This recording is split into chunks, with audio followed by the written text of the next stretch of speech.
Look, guys, there's actually snow here. For once. It stayed on the ground, and I am pretty excited. There's only a little bit, but hopefully there will be more. So anyway, what I wanted to discuss today was, the sort of hyper-masculine phase that not only have I noticed that trans guys go through, but also just everyone, really. I mean, I feel like females even go through this hyper feminine phase, and it's all because of like societal expectations that this happens. But I find it kind of funny because I've noticed, and I've heard some people, some trans guys, briefly discuss this hyper masculine phase. Typically happens right after they come out, because they feel this pressure to conform,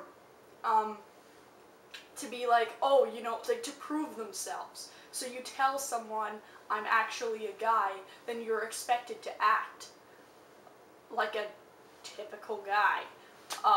You know, so like you start doing things and saying things and all that's expected of you.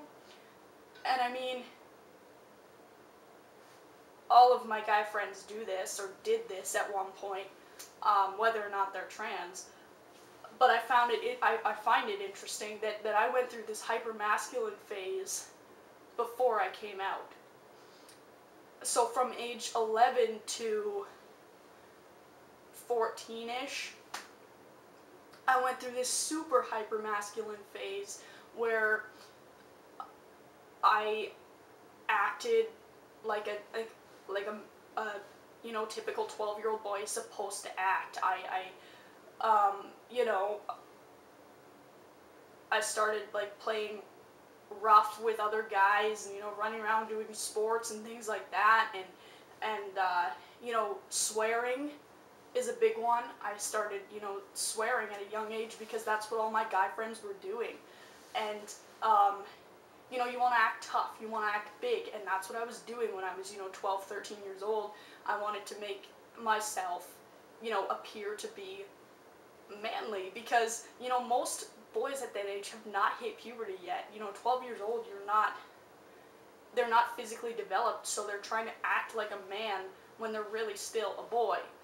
And I was doing that, and I found that really funny to look back on that and see all the things that I did and all the things that I said and the people I was with, and it just, it's funny to me, because you'd think that after coming out as trans, that I would be,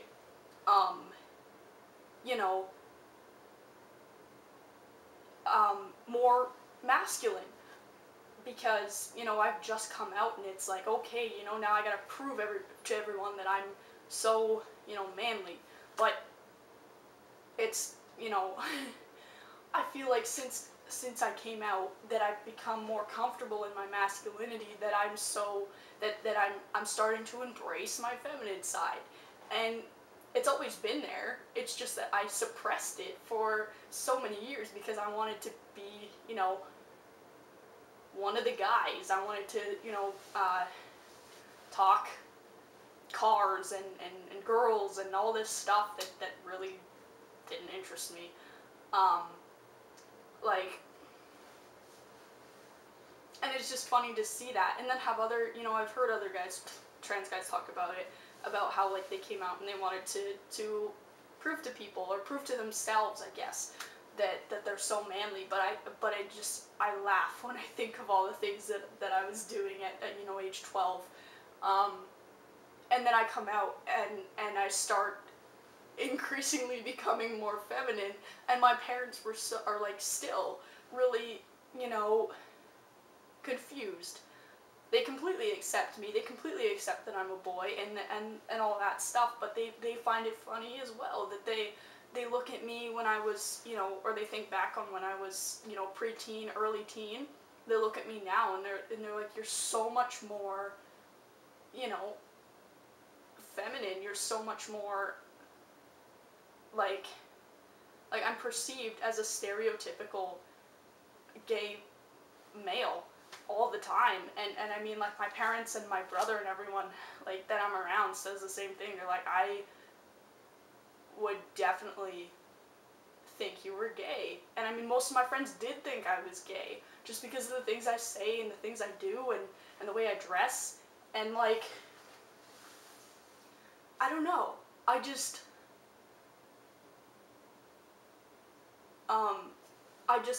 think that phase is really interesting. And then, you know, I think that girls go through it as well with like, they go through a phase where they dress super feminine, to try and conform to what they're supposed to look like and act like.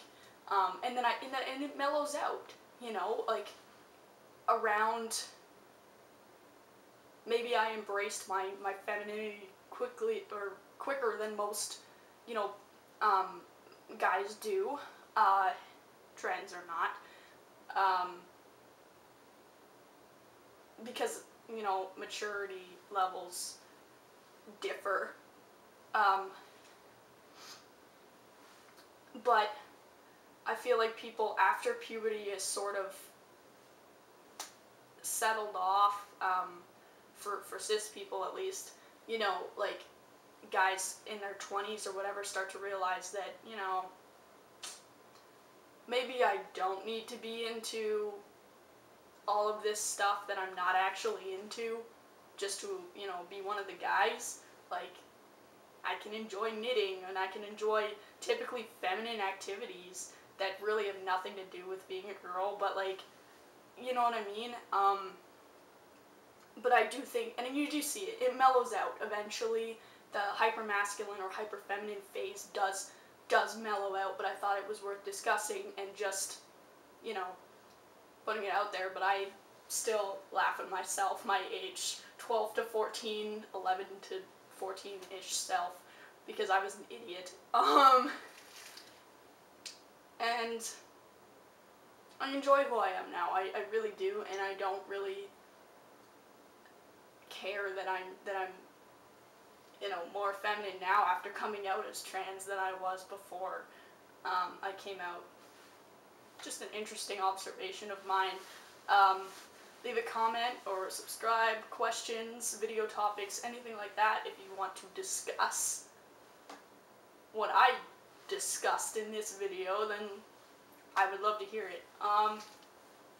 Thanks for watching, guys, and see ya.